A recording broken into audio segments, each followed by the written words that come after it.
Hello, welcome to Dawson Cemetery. This was a coal camp established between late 19th century and early to mid 20th century.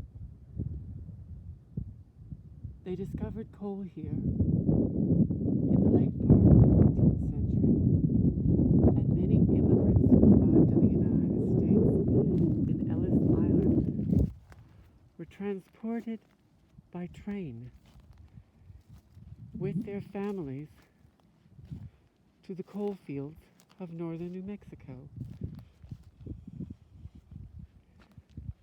The Dawson community was the pride of coal camps. They had a gymnasium, a theater, a library, and a wonderful school. They had several churches, and according to the old-timers, the accommodations were wonderful. And it was an opportunity for immigrants such as this young man to establish himself in America.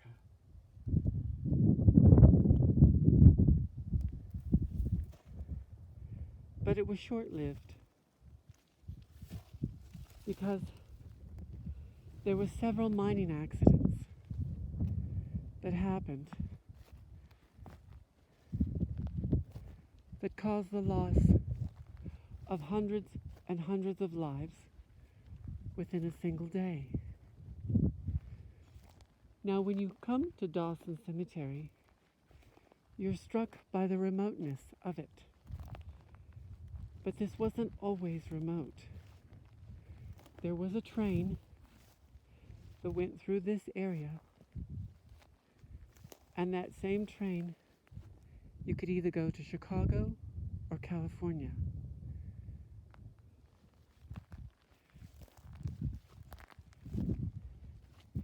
Now, when they discovered coal, it was the driving power of the Industrial Revolution here in the United States. And at that time, coal was king. It was used to heat houses. The fuel was used for steam engines. And it was also used in industry in all the major factories in the East Coast. The coal discovered here was considered very premium because it was a high burning coal and very pure. But there was risk involved in mining this mineral because coal is a relatively soft mineral, carbon in its minimalist form.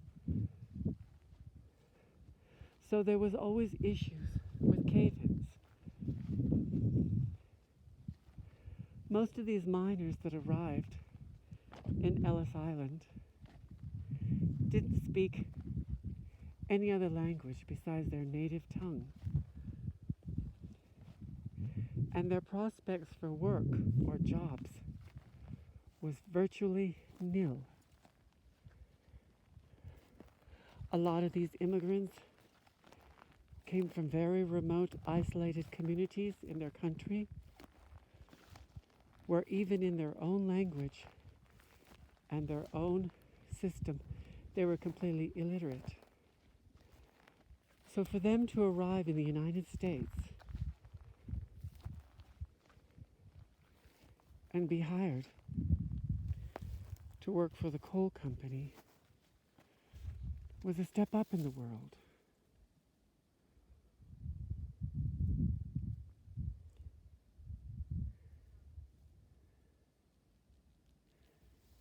It was a stepping stone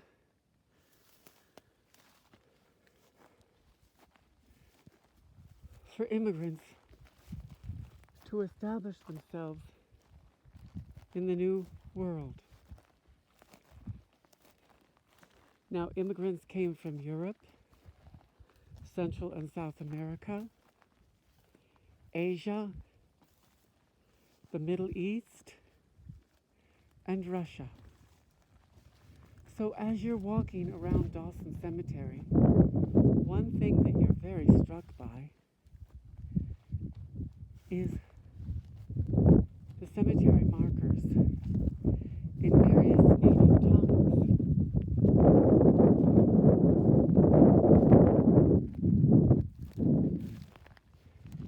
And one of the things that I enjoy so much about coming to these older cemeteries is the little porcelain placard that is sometimes attached to the tombstone with a photograph of the individual.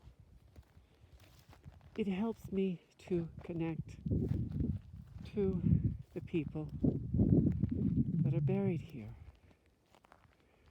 Now, some of the tombstones are very elaborate, and most of the miners could not afford a beautiful hand-carved limestone tombstone such as this. This could have been a foreman.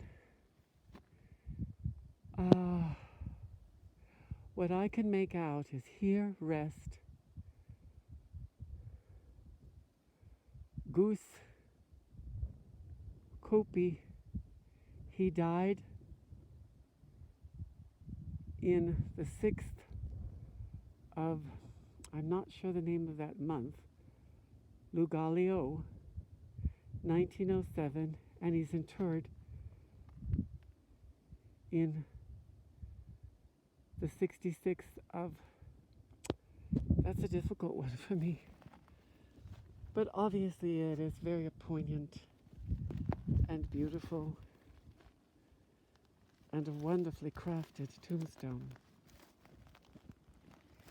Then we come up to these smaller little tombstones enshrined by an iron fencing.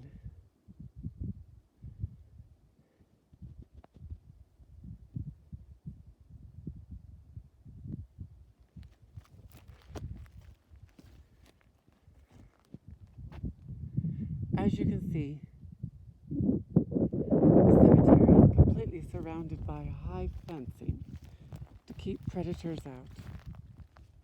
Now, this cemetery was established back in the early and late 19th century. So the graves that you see here are predominantly people who passed on from natural causes, or they died while working in the coal fields. But these are not the graves of the miners that lost their lives in 2 consecutive coal accidents, I think totaling a few hundred miners lost their lives in one day. Those graves are down there. They're the small iron crosses that one sees as they enter the cemetery.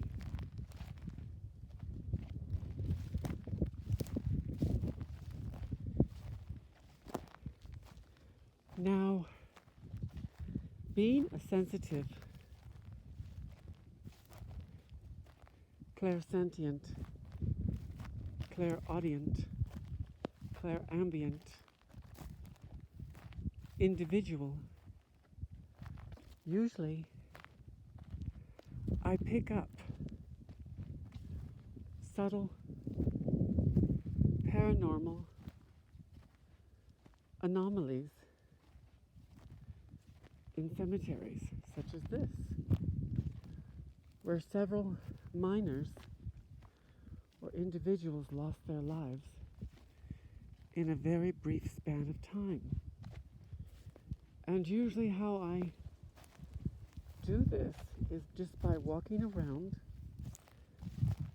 acknowledging in a very respectful and honored way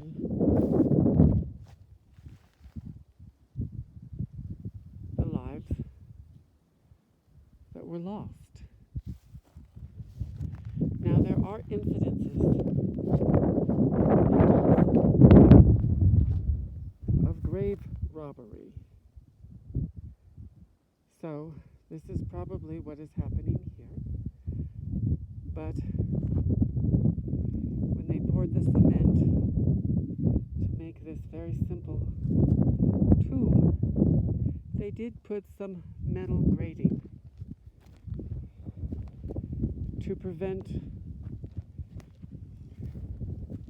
ne'er-do-wells from disturbing the graves. And I can tell you right now, as I'm walking around, I do not feel any temperature influx, which sometimes I do feel. And it usually is what I call a cold pocket. It's basically a wonderful day in the 70s, but as you walk through these cold pockets, you will experience a chill that is abnormal for a day like today. Look at this lovely color. It's late October and just a few days before Halloween. And now, here in northern New Mexico, we are experiencing our full-blown but short autumn. Well, let me get back to what I was discussing. Yes, cold pockets. These are anomalies where the individual's restless spirit can be felt by the living. And you know you're experiencing a cold pocket when you feel the chill in your heart. Yes, in your heart chakra, you feel a very cloying and very all-pervasive chill that passes through the individual. But I'm not experiencing that at that moment. Now, I also wanted to tell you that when you see stones, any stones, even ones that look kind of obsolete, do not pick them up and do not take them home. Because stones in cemeteries hold memories, and they also hold spirits of ancestors. So by removing these stones, you're basically disturbing the ancestral spirits and possibly causing harm for yourself by taking them home as souvenirs. That's why it's completely inappropriate to remove portions of gravestones, because either they're granite or limestone or some sort of mineral, rock. They also carry the energy of the place. And I learned this while I was living in Hawaii. I met a Hawaiian kahuna who took me to his family's burial ground. And while I was there, I was extremely naive. I didn't realize the significance of stones until when I reached down to pick up a rock, he got very upset and told me to do not disturb any rocks. Do not move them, do not turn them over, and do not take them. Here's another tombstone. Again, here, rest. And this person is named Merlati Francisco Nataloni,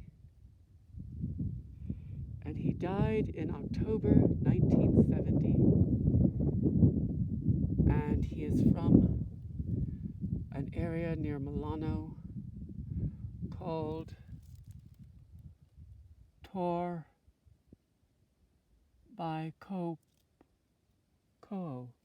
Torpico, Milano.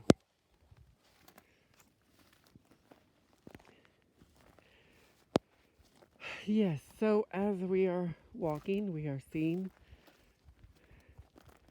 the iron crosses of the miners that lost their lives in one fair swoop. And usually when there is a devastation like this, there is a lot of spirits that are disoriented and they don't realize that they're actually gone. And they do get trapped between the worlds. They get trapped within the twilight. And they may see the light, but they are afraid of it because they're still holding on to parts of the material sensations.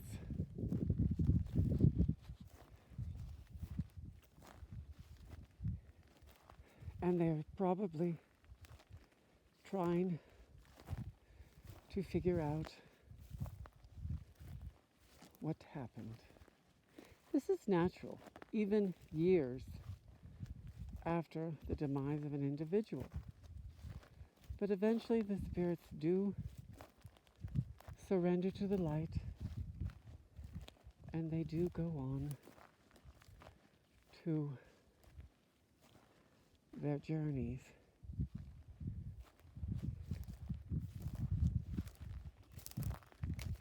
But for each individual, because of their karma and how they live their lives, it's different.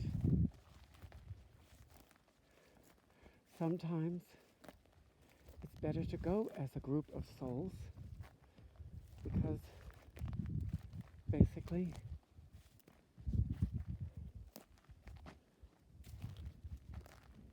you follow the crowd.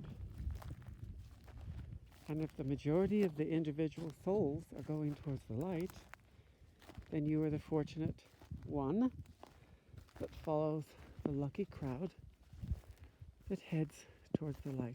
These are some more rocks, you see? They're beautiful rocks, but they should not be disturbed. And also, some of these rocks were placed here in the early days prior to having these tombstones. These, not tombstones, these markers put up. And they were basically paid for by the mining company. Because a lot of these coal miners were too poor to afford any significant headstone.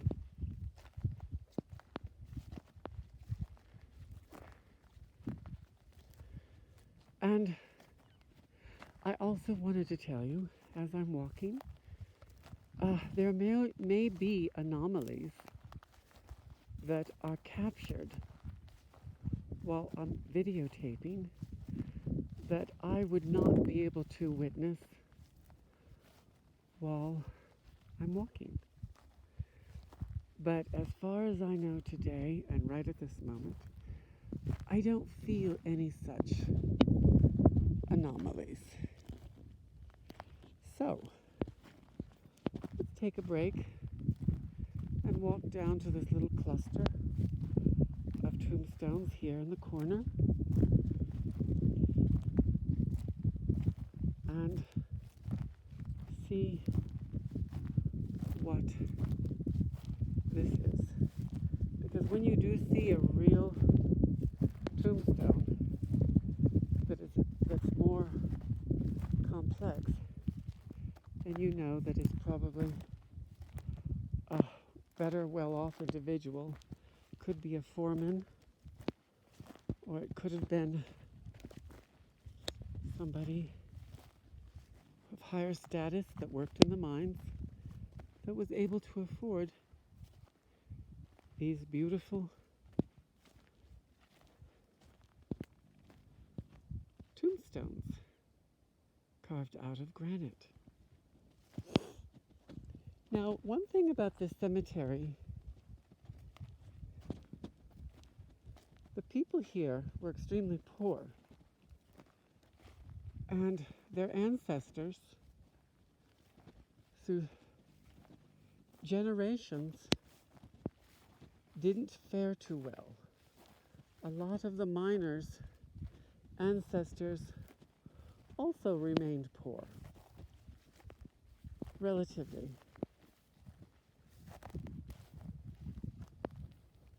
And you don't see a lot of tombstones here that are new, that were erected by later generations, possibly because, again, the cost. 2 or 3 generations down the line, the family just could not afford to erect any better tombstone for their relatives than what was given at the time of their death. So, this is what we have. The simple and beautiful tombstones that were erected at the start of the first half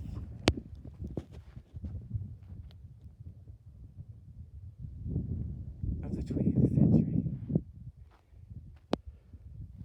So let's come over here to a little kiosk, because this is also a destination for tourism, and we will take a look at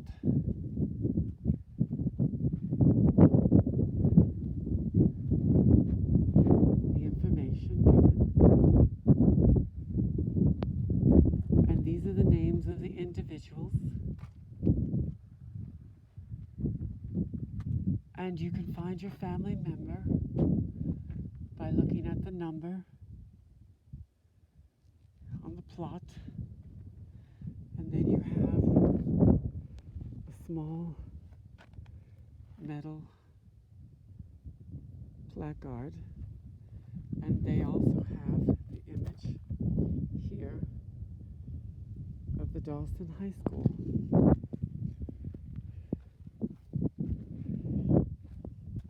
And apparently, this all was established around 1920. So, I wanted to thank you on my adventure for today of visiting the historic Dawson Cemetery, considered haunted by folklorists.